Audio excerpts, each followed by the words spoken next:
جو اللہ سے ڈرتے ہیں، جو نیکیاں کرنے کے لیے بھاگتے ہیں اور جو برائیوں سے رکتے ہیں۔ میں آلویز یہ کہتی ہوں، دیکھیں نیکیاں کرنا پھر آسان ہوتا ہے، ہمیں بچپن سے عادت ہوتی ہے کہ ہم کوشش کر رہے ہوتے ہیں کہ ہم نیک کام کریں، لیکن ساتھ ساتھ جو برائیاں ہیں نا وہ بھی ہمارے ساتھ ساتھ بھاگ رہی ہوتی ہیں۔ جب ہمیں احساس ہو جاتا ہے نا کہ یہ برا کام ہے، ہم نے اس کو روکنا ہے، جب ہم اپنے برائیوں کو روکنا شروع کرتے ہیں، وہ اصل مقام آ جاتا ہے کہ جس میں ہم دن بدن اللہ سبحانہ تعالیٰ کی رضا میں راضی ہونا شروع ہو جاتے ہیں۔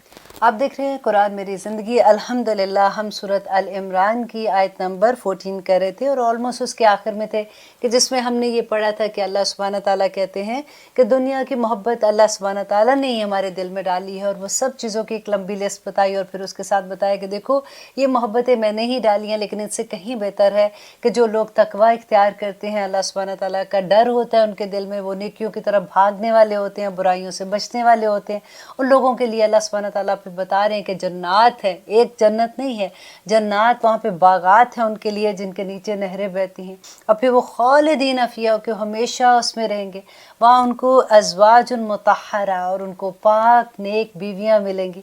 اب یہاں پہ بھی جب ازواج المطہرہ کی بات آتی ہے تو میں آلویز کہتی ہوں کہ جو بیویاں نیک ہے یہاں پہ وہی آدمیوں کو وہاں پہ ملنے والی ہیں، وہ زیادہ خوش نہ ہو اس بات سے۔ وَرِضْوَانٌ مِّنَ اللَّهِ، اور اللہ سبحانہ تعالیٰ کی سب سے بڑی بات ہے کہ اللہ کی رضامندی وہاں پہ ان کو ملے گی۔ اللہ، اس سے بڑھ کے انسان کو اور کیا چیز مل سکتی ہے کہ اتنا بڑا تحفہ ہمیں وہاں پہ ملے گا۔ اور ہمیں، جب میں یہ کہتی ہوں، اور مجھے گمان ہے کہ انشاءاللہ ہم سب مسلمان انشاءاللہ جنت میں جائیں گے، کیونکہ اگلی آیت جو آ رہی ہے وہ دعا ہی اللہ سبحانہ تعالیٰ نے ہمیں ایسی سکھائی ہے۔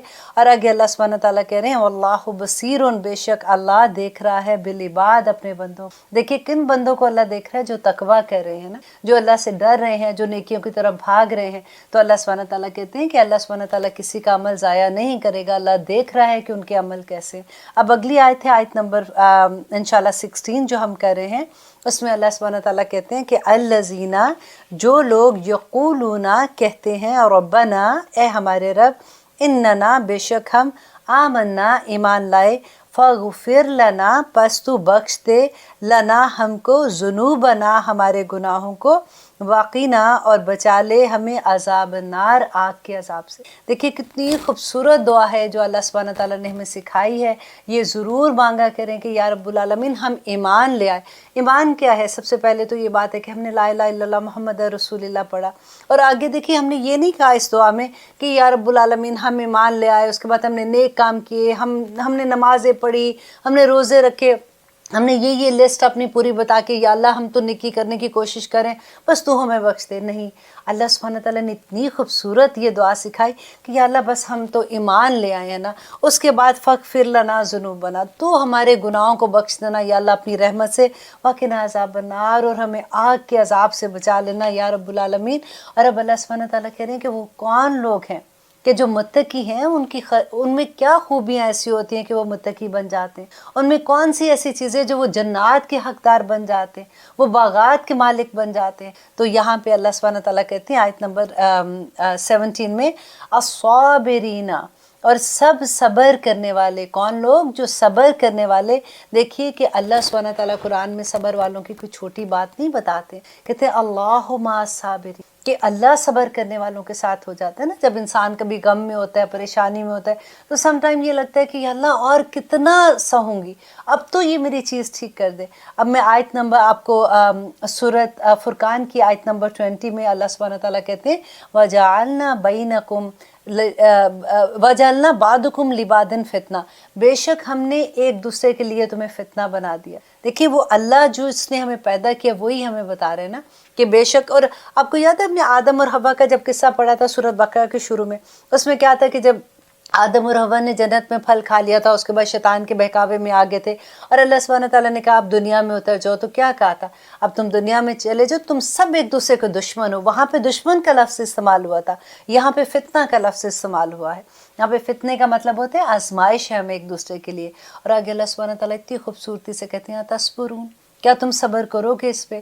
اور پھر کہ یہی صبر کی بات جب آتی ہے کہ جب فتنہ آتا ہے، جب آزمائش آتی ہے تو ہم کئی دفعہ ہوتا ہے کہ بالکل انسان ٹوٹ جاتا ہے، تو اللہ سبحانہ تعالیٰ اتنے پیار سے کرتے ہیں وَإِنَّ رَبَّكَ كَانَ بَصِيرًا، کہ بے شک تیرا رب تجھے دیکھ رہا ہے۔ ایسا تو نہیں ہے کہ تیرے پہ اتنا بڑا امتحان آیا اور تو اللہ سبحانہ تعالیٰ سے رو رو کے دعائیں بھی مانگ رہا ہے، تو صبر کر رہا ہے، تجھے کوئی دیکھ ہی نہیں رہا۔ اللہ سبحانہ تعالیٰ تجھے جنتوں کے وعدے کرتا ہے، اور انشاءاللہ جو صبر کرنے والے ہوتے ہیں ان کے ساتھ دیکھیں، جس کے ساتھ اللہ سبحانہ تعالیٰ آ جائے اس کو اور کیا چاہیے اس دنیا میں۔ پھر وہ آزمائش سے جب نکلتا ہے تو اس کو اللہ سبحانہ تعالیٰ دنیا بھی عطا کر دیتے ہیں اور آخرت بھی عطا کر دیتے ہیں۔ اور یہ متقیوں کی نشانیاں صابرین، اور صبر کرنے والے، وہ صادقین، اور تمام وہ لوگ جو سچ بولنے والے ہوتے ہیں۔ دیکھیں سچ بڑا مشکل کام ہوتا ہے بعض دفعہ، اس طرح کے رشتے ہمارے سامنے آ جاتے ہیں کئی دفعہ کہ وہاں پہ آپ نے جب کوئی گواہی دینی ہوتی ہے اور وہ سچ بیان کرنا ہوتا ہے تو انسان کی زبان لڑکھڑا جاتی ہے، جب تک اس کے اندر وہ تقوی کے لیول نہیں ہوتا، جب تک اس کو اللہ کا ڈر نہیں ہوتا۔ اور آگے کہتے ہیں والقانتین، اور سب فرما بردار۔ دیکھیں اللہ سبحانہ تعالیٰ نے کتنی خوبصورتی سے بتایا تھا کہ زمین اور آسمان کے درمیان جتنی مخلوق ہے سوائے انسان اور جنات کے، اللہ کے لیے قانتین ہے، اللہ سبحانہ تعالیٰ کی فرما برداری میں ہے۔ اور اسی طرح سے اللہ سبحانہ تعالیٰ کہتے ہیں کہ انسان بھی وہ جو اپنی مرضی سے، اپنی خواہش سے، اپنے دل کی رضامندی کے ساتھ اللہ کے لیے قانتین ہو جاتے ہیں، وہی تقوی والے لوگ ہیں۔ والمنفقین، اور وہ لوگ جو خرچ کرتے ہیں اللہ کی راہ میں۔ ہم نے اس کے بارے میں تو اتنی ڈیٹیل سے پڑھا تھا کہ وہ لوگ جو صبح شام خرچ کرتے ہیں، دائیں بائیں سے خرچ کرتے ہیں، ظاہری خرچ کرتے ہیں، چھپا کے خرچ کرتے ہیں، بس اللہ کو راضی کرنے کے چکر میں لگے رہتے ہیں کہ کسی طرح ہمارا رب ہم سے راضی ہو جائے۔ والمستغفرین، اور وہ سب بخشش مانگنے والے لوگ، بالاسحار، اور کس وقت؟ رات کے آخری حصے میں۔ یہ تہجد کی بات ہو رہی ہے کہ وہ لوگ جو رات کے آخری حصے میں، جو تہجد کے وقت اٹھ کے اللہ سے بخشش کی دعائیں مانگتے ہیں، اور اس وقت اللہ سبحانہ تعالیٰ، نبی صلی اللہ علیہ وسلم نے کہا تھا کہ اللہ سبحانہ تعالیٰ آسمان دنیا کے آخری پردے پہ آ جاتے ہیں اور وہ پکارتے ہیں کہ ہے کوئی مانگنے والا جس کو میں بخشوں، ہے کوئی استغفار کرنے والا جس کو میں جس کو میں معاف کروں۔ تو کہتے ہیں اگر کبھی بھی ایسا آپ کو لگے کہ آپ کی کوئی دعا نہیں قبول ہو رہی ہے، کوئی ایسی بات ہے جو آپ کو اللہ کو واقعی منانا ہے نا، تو دیٹ از دا ٹائم جب آپ اٹھ کے اللہ سبحانہ تعالیٰ سے گفتگو کیا کریں، اللہ سبحانہ تعالیٰ سے بخشش مانگا کریں، اللہ سبحانہ تعالیٰ سے باتیں کیا کریں کہ یا اللہ میرا یہ کام ہے، کیونکہ اللہ کا خود وعدہ ہے کہ وہ آسمان دنیا پہ آ کے خود پکارتے ہیں، اور جب وہ پکاریں گے تو کیا وہ ہماری پکار نہیں سنیں گے؟ وَإِذَا سَأَلَكَ عِبَادِي عَنِّي فَإِنِّي قَرِيبٌ، آپ کو یاد ہے نا، عجیب الدعوت الداعی اذا دعان، کہ میرا بندہ پکارتا ہے میں اس کی پکار سنتا ہوں۔ تو اللہ سبحانہ تعالیٰ سے اگر جب آپ کو کبھی کوئی ایسی دعا مانگنی ہے کہ آپ کو یہ ہے کہ میں کس طرح سے اللہ سبحانہ تعالیٰ کے سامنے جاؤں اور وہ میری فوراً دعا سن لے، تو اس وقت اٹھا کریں بستروں سے۔ ہمارے استاد بڑی خوبصورت بات کہتے تھے کہ اگر آپ اپنے بستر سے نہیں اٹھ سکتے نا تو پھر آپ میں وہ درد بھی نہیں ہے، پھر مت جھوٹ بولیں کہ مجھے بڑی تکلیف ہے، میں اللہ سے یہ دعا مانگتی ہوں وہ دعا مانگتی ہوں میری پوری نہیں ہوتی۔ اٹھیں بستر سے اپنے، اور رات کے آخری پہر میں، فجر سے پہلے کے وقت میں آپ دعا مانگیں، اللہ کیسے قبول نہیں کرے۔ اور دوسری بات یہ کہ دیکھیں کئی دفعہ ہوتا ہے کہ واقعی مشکل ہوتا ہے اس وقت اٹھنا۔ اگر آپ فجر کے ٹائم پہ اٹھتے ہیں تو اگر آپ تھوڑی دیر اس سے پہلے اٹھ جاتے ہیں، وہ سب سے افضل وقت ہوتا ہے۔ اس وقت اللہ سبحانہ تعالیٰ سے استغفار کریں۔ دیکھیں جو استغفار کرتے ہیں، اللہ سبحانہ تعالیٰ نے قرآن میں یہ فرمایا کہ اللہ آسمان سے اس کے اوپر بارشیں، رحمتوں کی بارشیں برسا دیتے ہیں، اللہ سبحانہ تعالیٰ ان کو اولاد دیتے ہیں، اللہ سبحانہ تعالیٰ ان کے باغات میں وہ پھل لگا دیتے ہیں، اللہ سبحانہ تعالیٰ ان کو دنیا بھی عطا کرتے ہیں، آخرت بھی عطا کرتے ہیں۔ بڑی خوبصورت آیت ہے۔ اور جو استغفار اللہ سبحانہ تعالیٰ کے آگے کرے اور اس کو قبول کر لے اللہ، اور استغفار اس لیے کرے کہ یا اللہ جو گناہ ہو گئے ان کی استغفار کرتا ہوں، آئندہ نہیں کروں گا، تو اللہ سبحانہ تعالیٰ کیسے قبول نہیں کریں گے؟ اور انشاءاللہ کریں گے۔ یہاں پہ اللہ سبحانہ تعالیٰ نے وہ سارے کردار بتا دیے جو متقیوں کے کردار ہیں، کہ وہ لوگ جو یہ سارا کرتے ہیں، اللہ سبحانہ تعالیٰ کا وعدہ ہے کہ اللہ سبحانہ تعالیٰ ان کو جنات میں جگہ دے گا، اور خالدین۔ یہ اتنی خوبصورت بات لگتی ہے۔ ایک طرف دیکھیں یہ ایک ہی سینٹنس ہے جس سے جان نکل جاتی ہے، اور وہی سینٹنس ہے جو انسان کے دل کو کھلا دیتا ہے۔ جب یہ بات ہوتی ہے کہ جنات میں رہیں گے، باغات میں رہیں گے، اللہ تعالیٰ کی خوشنودی حاصل ہوگی ان کو، اور ہمیشہ کی زندگی وہ وہاں پہ رہ جائیں گے، تو اتنی خوشی ہوتی ہے۔ اور دوسری طرف جب ڈر آتا ہے جب اللہ سبحانہ تعالیٰ کہتے ہیں کہ ان کو دوزخ میں پھینکا جائے گا، آگ کا عذاب دیا جائے گا، وہ خالدین فیہا، اس میں بھی اللہ تعالیٰ یہ سیم لفظ استعمال کرتے ہیں کہ وہ ہمیشہ اس میں رہ جائیں گے اور وہ نہیں نکلیں گے۔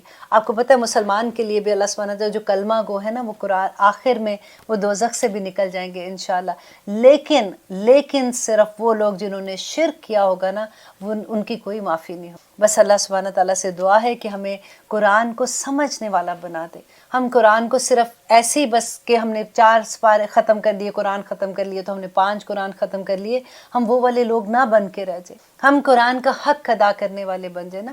اور آگے اللہ سبحانہ تعالیٰ اتنی خوبصورت بات کہتے ہیں، دیکھیں جو اللہ کا علم حاصل کرتے ہیں، جو اس قرآن کو پڑھتے ہیں، اس کو سمجھنے کی کوشش کرتے ہیں، خود سمجھتے ہیں، دوسروں کو سمجھانے کی کوشش کرتے ہیں، اللہ کے اتنے بڑے بڑے درجے ہیں ان لوگوں کے لیے۔ کیونکہ عالموں کے لیے اللہ سبحانہ تعالیٰ جب کہتے ہیں، یہاں پہ آپ دیکھیں اس آیت میں جو بھی بات آئے گی تو نبی صلی اللہ علیہ وسلم نے فرمایا تھا کہ عالم کی فضیلت بالکل ویسی ہے جیسے میری فضیلت۔ آپ دیکھیں نبی صلی اللہ علیہ وسلم کی فضیلت کا ذرا اندازہ تو لگائے نا، کہ میری فضیلت میری امت کے عام آدمی پہ، اس طرح عالم جو ہے وہ اس مقام پہ جیسے نبی صلی اللہ علیہ وسلم ہے، اور عام بندہ جو عالم نہیں ہے، جو ویسی دنیا میں اپنا ریگولر جیسے علم لے رہا ہے یا ریگولر اپنی زندگی گزار رہا ہے، وہ مقام ہے عالم۔ اور عالم جو ہے اس کے لیے جو اللہ کا علم لیتے ہیں، آپ کو پتہ ہے میں نے یہ بہت دفعہ آپ کو بات سنائی ہے کہ زمین و آسمان کے درمیان جتنی مخلوق ہے، یہاں تک کہ پانی کے اندر جتنی مچھلیاں ہیں، اپنی بلوں کے اندر جتنی چونٹیاں ہیں، وہ سب اس کے لیے استغفار کرتی ہیں، اور وہ سارا وقت جو اس کی پوری زندگی ہی علم بن جاتی ہے۔ تو اس لیے میں ہمیشہ یہ کہتی ہوں کہ اپنی زندگی میں قرآن کھول لیجیے، ایک دفعہ اس کے اسٹوڈنٹ بن جائیے۔ نہیں سمجھ آتی تو کوئی بات نہیں آپ کو تجوید سمجھ آتی، نہیں گرامر سمجھ آتی، نہیں وہ ٹو وہ ٹرانسلیشن سمجھ آتی، بس عہد کر لیں یا رب العالمین میں قرآن کی اسٹوڈنٹ بن گئی ہوں، مجھے یہ کام سیکھنا ہے، مجھے یہ پڑھنا سیکھنا ہے، مجھے آپ کے حکموں کا اندازہ ہو کہ کیا چیزوں میں آپ خوش ہوتے ہیں، کیا چیزیں آپ کے ناراضگی کی باعث بنتی ہیں۔ اور اس دوران میں جب اگر ہمیں موت آ جاتی ہے تو ہم شہداء کے درجے پہ چلے جاتے ہیں، اور آپ کو پتہ ہے شہداء کا درجہ کیا ہے؟ اللہ اکبر۔ اور اس دن قیامت کے دن نور کے ممبروں پہ بیٹھے ہوں گے عالم، اور اللہ کرے کہ وہ ایسا علم بھی اللہ سبحانہ تعالیٰ ایسا علم عطا کر دے کہ وہ انسان کے جوارے میں نظر آئے۔ اللہ سبحانہ تعالیٰ علم کو عمل میں بدل دے کسی طرح سے، جتنا پڑھا جاتا ہے اللہ سبحانہ تعالیٰ اس سے راضی ہو جائیں کسی طرح سے۔ اب دیکھیے یہ اتنی خوبصورت آیت ہے، اس سے پہلے میں نے اسی لیے آپ کو بتایا کہ آپ اس کو اور بھی انجوائے کریں گے کہ شاہد اللہ، کہ گواہی دی اللہ نے، انہو بے شک، یہ حقیقت یہ ہے کہ وہ لا الہ الا، کہ ہرگز نہیں، لا نہیں، الہ معبود، الا مگر ہوا وہی معبود ہے۔ اور کون گواہی دیتے ہیں؟ ایک تو اللہ گواہی دے رہے ہیں یہاں پہ، والملائکۃ، اور فرشتے بھی، اللہ کے جتنے فرشتے ہیں وہ بھی یہی گواہی دے رہے ہیں۔ کیا گواہی ہے؟ کہ لا الہ الا اللہ۔